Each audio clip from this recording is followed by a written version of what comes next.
Hello and welcome to this video. Have you ever searched something on Google and found the answer in just a few seconds? You type a question, you get so many results. But have you ever thought, how does this really work? In this video, I'll explain how search engines like Google actually work in a simple and easy way. First, what is a search engine? It's a tool that helps you find information on the internet. Google is the most popular one, but there are others like Bing and Yahoo. Let's say you search for best mobile under 20,000. Google gives you a list of websites that answer your question. But how does Google decide which website to show first? That's where the real process begins. Search engines work in three main steps: crawling, indexing, and ranking. Let's look at them one by one. Step 1. Crawling.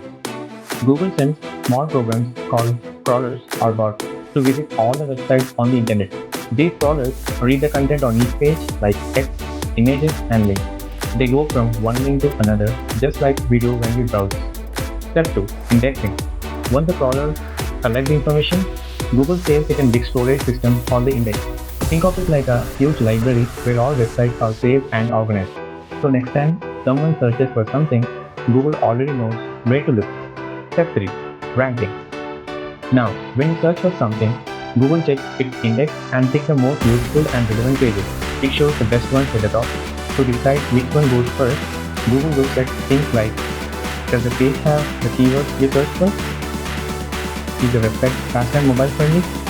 Do other websites link to it? Is the content helpful and easy to read? All of this happens in just a second or two.